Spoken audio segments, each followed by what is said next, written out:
नमस्कार दोस्तों, हिंदी कहानी, हिंदी स्टोरी में आपका स्वागत करते हैं। तो आज की हमारी कहानी है शादी के 8 महीने बाद खुला एक ऐसा राज। तो चलिए दोस्तों कहानी को शुरू करते हैं। वीडियो एंड तक देखिएगा, कहानी पूरी सुनिएगा। ये कहानी बहुत ज़्यादा सस्पेंस और मज़ेदार होने वाली है। मेरी नींद अचानक खुली। कमरा अंधेरे में डूबा था। पंखे की धीमी आवाज़ चल रही थी, पर मेरे बगल का बिस्तर खाली था। वह नहीं थी। पहले मुझे लगा शायद वॉशरूम में होगी। रात के 2 बजे और ठंड इतनी कि रजाई से हाथ नहीं निकालने का मन करे। मैंने करवट ली और खुद को समझाया शायद पानी पीने गई होगी, और फिर मेरी आंखों पर दोबारा नींद हावी हो गई। करीब 3 मिनट बाद फिर अचानक जाग गया। इस बार भी बिस्तर खाली। दिल में हल्की सी बेचैनी हुई। कमरे की खिड़की से हल्की पीली स्ट्रीट लाइट अंदर आ रही थी। मैंने उठकर बाथरूम की तरफ कदम बढ़ाया। तभी अंदर से एक धीमी फुसफुसाहट सुनाई दी। ऐसा लगा जैसे कोई बहुत सावधानी से बहुत धीरे बोल रहा हो, जैसे किसी से बात छिपाने की कोशिश कर रहा हो। मेरी धड़कन थोड़ी तेज हो गई। मैंने ध्यान से सुना। किसी की आवाज़ थी, पर यह तय नहीं कर पाया कि वह फ़ोन पर बात कर रही है या किसी से सामने। मेरे पैर खुद ब खुद दरवाजे तक चले गए। मैंने हाथ उठाया ही था दरवाज़ा खटखटाने के लिए कि आवाज़ एकदम से रुक गई, और अगले ही पल दरवाज़ा झटके से खुला। वह सामने थी। चेहरा जैसे किसी ने रंग चुरा लिया हो, फीका, घबराया हुआ। मेरी तरफ एक पल देखा और तुरंत नजरें झुका ली। बिना कुछ कहे सीधा बिस्तर पर जाकर लेट गई। मैं हैरान खड़ा रहा। ये क्या था? किससे बात कर रही थी? और मेरी आहट आते ही इतनी घबराहट क्यों? उस रात हम दोनों के बीच जो दूरी थी वो अचानक और ज़्यादा हो गई। पर वो रात, वो फुसफुसाहट, वो घबराया हुआ चेहरा मेरे मन में एक शक की तरह बैठ गई। मैंने खुद को बहुत रोका, पर आखिरकार एक दिन माँ से बात कर ही ली। माँ पहले तो शांत रही, फिर अचानक गुस्से से भर उठी। ये सब क्या चल रहा है? रात को फुसफुसाहट, किसी से बातें। अब बस मैं खुद उसके घर वालों से बात करूंगी। उसी शाम माँ ने फ़ोन किया और अगले दिन सभी लोग के आने का समय तय हो गया। बैठक वाले दिन हमारे घर में जैसे हवा भी भारी महसूस हो रही थी। वो अपने माता पिता के साथ बैठी थी। उसका चेहरा बिल्कुल खाली, जैसे किसी ने सारे भाव निकाल लिए हो। माँ ने बात शुरू की। आपकी बेटी शादी के बाद से रात रात भर किसी से बात करती है, अपने पति से दूरी बनाकर रखती है। आखिर मामला क्या है? मेरी पत्नी की आंखें झुकी रहीं। उनके पिता ने मेरी माँ को ध्यान से सुना, फिर उसकी तरफ देखा।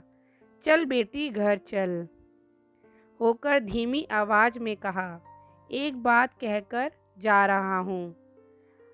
आपने मेरी बेटी के बारे में बहुत कुछ बोल दिया, पर आपने अपने बेटे को नहीं देखा। मैं चौंक गया। माँ का चेहरा तमतमा गया। उन्होंने आगे कहा, उस रात यह मुझसे बात कर रही थी, रो रही थी, कह रही थी कि शादी को 8 महीने हो गए, पर पति पत्नी जैसा कुछ नहीं, और आपका बेटा शायद किसी और से शादी करना चाहता था। इसने उसकी बातें सुनी हैं। कमरा जैसे हिल गया हो। मेरे सामने थी, पर पहली बार इतने महीने में उसके चेहरे पर दर्द नजर आया। उसके पिता ने कहा, चल मुक्ति, और वह बिना कुछ कहे घर चली गई। मेरी माँ ने उसे रोकने की कोशिश की, पर उसके पिता का हाथ उसकी कलाई को कस चुका था। उसके जाने से घर में एक अजीब सी खालीपन फैल गया। माँ मेरी कमरे में आई और गुस्से से बोली, यह नई कहानी क्या है कि तुम किसी और से शादी करने वाले थे? मैंने सच सच सब बता दिया। शादी से पहले मैं किसी और से प्यार करता था, पर वो रिश्ता ख़त्म हो चुका था। उससे मुझे छोड़ किसी और के साथ शादी का फ़ैसला ले लिया। पर जब मेरी शादी पक्की हो गई, तब अचानक उसका कॉल आया कि उसकी शादी टूट गई। वह मुझसे दबाव डालने लगी, लेकिन शादी हो गई, टल नहीं पाई। मैं उससे बात करता था, सब कुछ ख़त्म करने ही वाला था, पर ऐसा कर नहीं पा रहा था। सच है, मैंने कभी मुक्ति को पत्नी की तरह सम्मान और प्यार नहीं दिया। चुप्पियों का लंबा अंतराल, महीने बीत गए। हम दोनों में कोई बातचीत नहीं हुई, ना फ़ोन ना मैसेज, बस एक लंबी भारी चुप्पी। रातें इतनी लंबी लगने लगी कि नींद भी मुझे जैसे नाराज हो गई हो। एक दिन मैंने फैसला लिया। मैं उससे मिलने उसके घर गया। दरवाज़ा उसके पिता ने खोला। मुझे देखकर उसका चेहरा सख्त हो गया। क्यों आए हो अब? एक मौका मांगने। उसने भी और आपसे भी, उससे भी और आपसे भी। उन्होंने कुछ पल देखा, फिर अंदर जाने दिया। वो कमरे में अकेली बैठी थी। आंखों के नीचे काले घेरे हो चुके थे। कभी खुशी से रहने वाली वो लड़की अब बस एक शांत परछाई लग रही थी। मेरे कदमों की आहट सुनकर उसने सिर उठाया। ना कोई गुस्सा, ना कोई शिकायत, बस एक अजीब सी थकान। मैंने धीमी आवाज़ में कहा, मुक्ति, मुझे एक मौका और दो। मुझे माफ़ कर दो। शायद मैं तुम्हें ठीक से बात नहीं कर पाया। शायद तुम्हें समझा नहीं पाया। शायद तुमने भी मुझे गलत समझा। पर हम दोनों गलत थे। वो कुछ पल तक मुझे देखती रही। उसकी आंखें हल्के हल्के भर आई। जो बीत गया, अब उस विषय पर हम दोनों ने कभी बात नहीं की। हम दोनों अपने नए सिरे से अपनी जीवन की शुरुआत करनी शुरू कर दी। तो दोस्तों, आपको ये हिंदी कहानी सस्पेंस स्टोरी कैसी लगी, कमेंट में हमें ज़रूर बताइएगा। इसी तरह की अच्छी अच्छी कहानियाँ हम आपके लिए लाते रहेंगे।